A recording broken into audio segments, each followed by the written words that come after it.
Magandang tanghali mga boss! Welcome to my channel dito sa Luto ni Boss Kra. Kung kayo ay bago lang sa akin channel, please, pakiclick naman ang button na to para updated kayo sa ating mga bagong video. Ngayon ay gagawa tayo ng beef pares. Ito yung tinatawag natin kanto na beef pares. Ito yung aking gagamiting parte ng baka. Ito yung tinatawag nilang brisket. Yung may taba-taba. Samahan nyo ako sa pagluluto na to mga boss. Magugustuhan nyo to. At ito nga rin po pala yung mga aking gagamiting sangkap sa beef pares. Ayan. Papakita ko sa inyo to lahat. Ito rin yung star anise natin. Ilagay ko lang yan dito. Hanapin natin yung may taba-taba kasi mas malupit pag may taba. Yan, nakikita nyo yan. Tatanggalin natin yan. Yan. Gusto ko itong taba ng Hindi katulad sa Pilipinas, pwede kang bumili ng taba ng pares. Ng pampares pala. Palengke. Dito nakadikit yung taba. Kaya ang gagawin ko, kukunin ko yung taba na yan. Kasi, isa rin to sa magpapalasa ng beef pares natin. Yan. Ganyan yan. Yan yung taba-taba na sinasabi ko sa inyo. Yan, malaki lang kasi. Gugupitin natin mamaya yan. Ayun. Sisimutin natin lahat ng taba dito, mga boss. Asa pa ba yan? Saan ba nagtatago yung mga taba-taba na yan? Wala na ata meron pa. Sisimutin kita. Humanda ka sa akin. Natin yan, masarap sa pares to. Mga taba na yan. Ayan. Ito lang muna ang ating gagawin kasi marami na to. Mamaya bahasan ko lang saglit mga boss. Tapos nga pala, nagpakulo na ako ng tubig para ilalagay natin yan. Medyo matagal-tagal lang gawin kasi kaya magaga kung inumpisahan to kasi 4 na oras to Pero habang nakasalang yan, titirahin din natin tong mga ricado. Yan. Kuha lang tayo ng Ayan. Ito mga boss, lagyan na natin sa papakulan natin mga boss.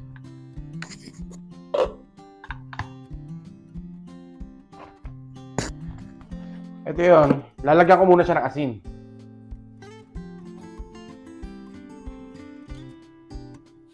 Tatansyahin nyo lang.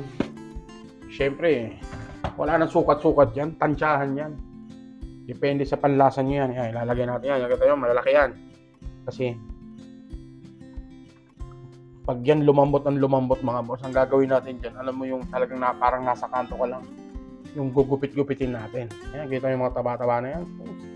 Kaya sa magpapasarap. Yan. Ayan. Yan. Pakulan lang muna natin siya. Balikan natin. Pugasan muna natin syempre yung tagtanan. Mga boss. Ilipisan lang natin yan.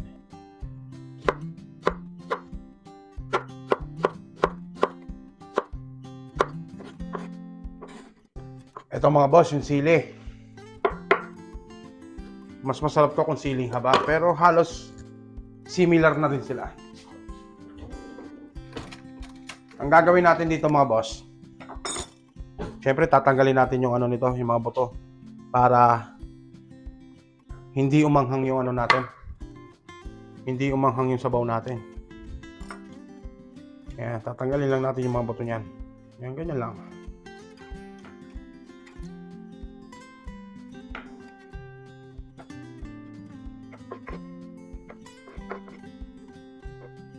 Gagayatin lang din natin ito ng maninipis.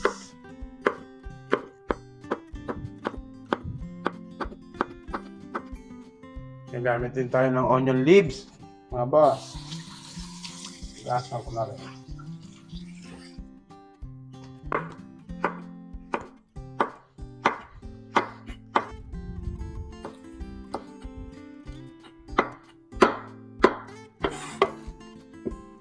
Gagamit din tayo ng luya.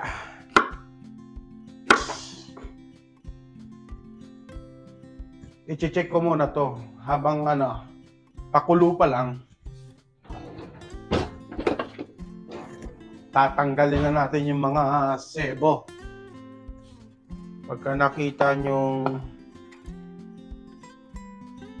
maputi na, ibig sabihin malinis na yan. Tatanggalin natin yung mga itim-itim pa na yan. Yan.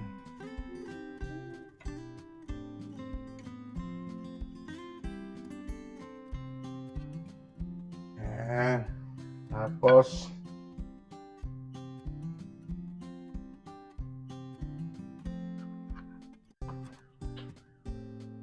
i-check ulit natin ito maya-maya kung mayroon pa tayong tatanggalin. Yan. Dito muna tayo ulit. Tapusin ko lang itong ating luya.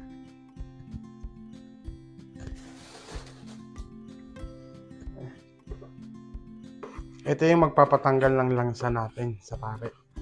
Sa karne ng baka. Ang luya. Yan. Yan mga boss. Ngayon, ihiwain natin siya ng maliliit mince. Yung parang durog na hiwa. Yan mga boss. Tapos na natin hiwain natin mga sangkap. Ngayon, check ulit natin yung pinakukulang ko kung magbabawas pa ba tayo ng ng mga sebo-sebo. Uy! Mukhang malinis na yung sabaw natin mga boss. Kita nyo yan? Puti siya, di ba? Yan. Ngayon,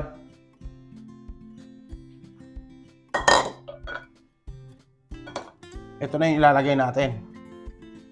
Ilalagay ko na yung anis. Star anise. At yung ating mga ginayat na sangkap. Ito yung natin yung sibuyas, yung silit, daon ng sibuyas, tsaka luya.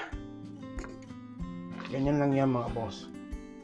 Sasabay natin yan sa palambot ng ating baka. Yan. Diba? Simple lang gawin to. Ako, naamoy ko na kaagad. Amoy pa lang, Paris na. Yan.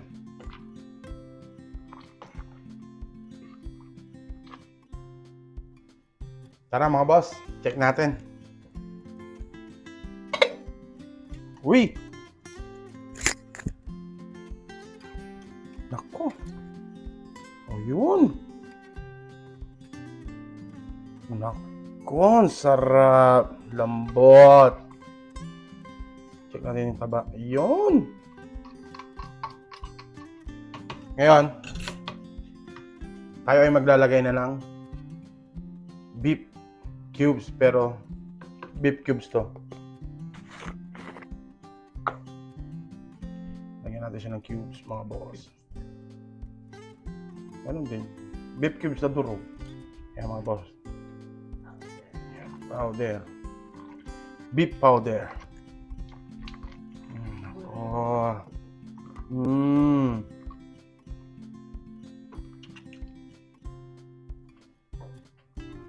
Yan.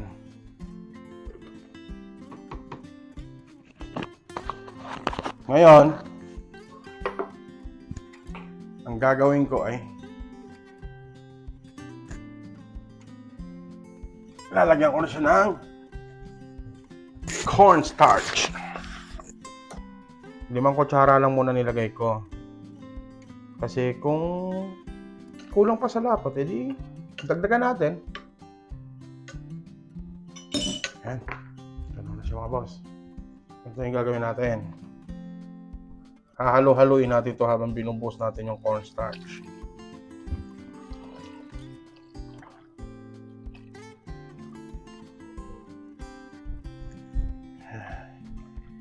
Yan. Ito natin mahalo.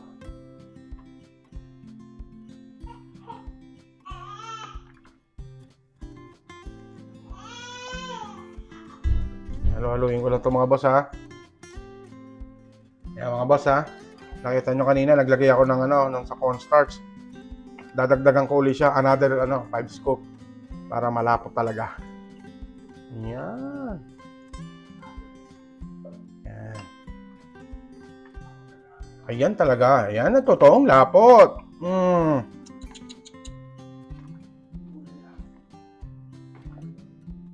Naku, sarap.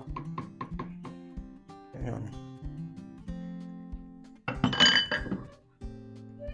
Maglalagay na ako ng toyo natin dyan, mga boss. Ayan, lagyan ko na ng toyo mga boss ha. Depende sa panlasa nyo mga boss kung gaano karami toyo ilalagay nyo. Ayan. Pati toyo ng misis nyo, isama nyo na rin. Joke lang. Ayan. Ayan. Ang ganda ng kulay.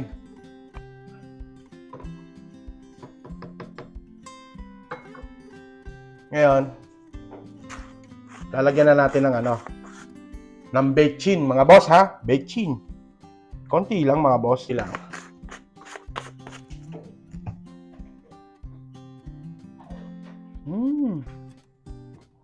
Naku, ang bango.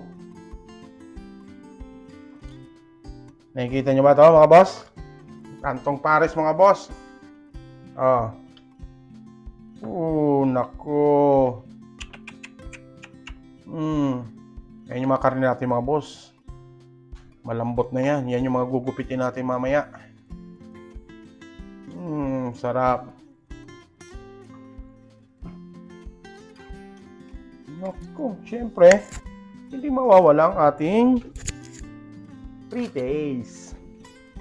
Pre-taste. Naku, syempre, unang tikim. Come here, my loves.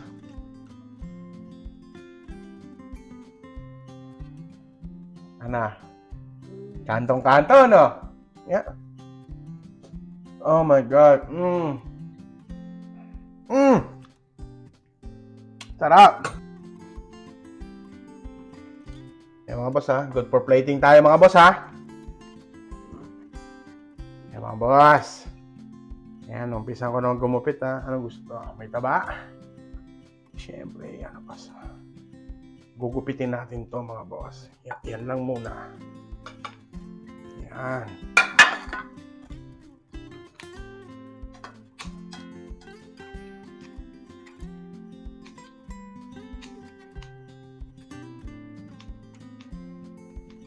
Nakikita nyo yung totoong Paris Kanto mga boss.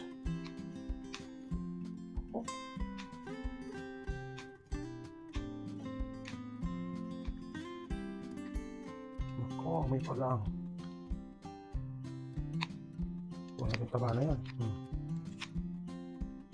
Yan.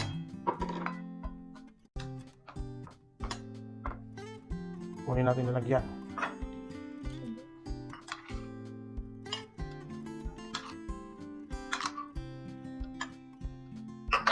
Dagdagan pa natin. Ang taba, ayan. Nating taba na yan.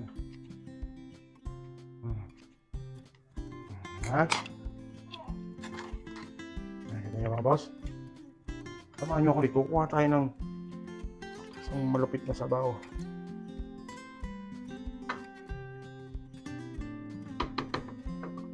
Isang malupit na sabaw.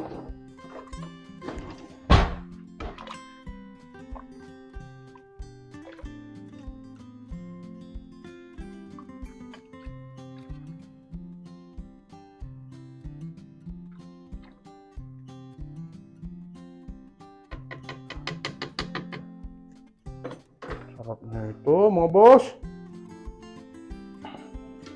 Yan, kita niyo mga boss?